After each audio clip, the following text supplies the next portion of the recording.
Reasoning, coding and டீகோடிங்ல competitive எக்ஸாம்ல கேட்ட ஒரு கொஸ்டின் பார்க்கலாம்.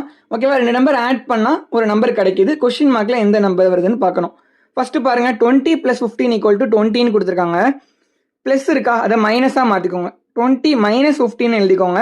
உங்களுக்கு ஆன்சர் என்ன கிடைக்கும்? 5 கிடைக்கும். கரெக்டா? இந்த 5 4ஆல மல்டிப்ளை பண்ணுங்க, உங்களுக்கு 20 கிடைக்கும். கிடைச்சிருக்கா? மேல இருக்க மாதிரி. அதே மாதிரி 64 + 13 = 204 இருக்கு. அப்ப என்ன பண்ணணும்? 64 - 13 போடணும். அப்ப என்ன கிடைக்கும்? 51 கிடைக்கும். அதை 4ஆல மல்டிப்ளை பண்ணணும். என்ன வரும்? 204. கரெக்டா? வந்திருக்கா?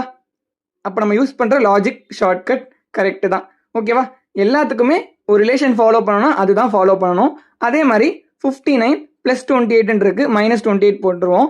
இதுக்கு என்ன ஆன்சர் வருதுன்னு சொல்லிட்டு கமெண்ட் செக்ஷன்ல போடுங்க. நான் கரெக்டா இல்லையான்னு சொல்றேன். உங்களுக்கு இது புரிஞ்சிருந்தா ஒரு ஃபாலோ மட்டும் பண்ணிக்கோங்க.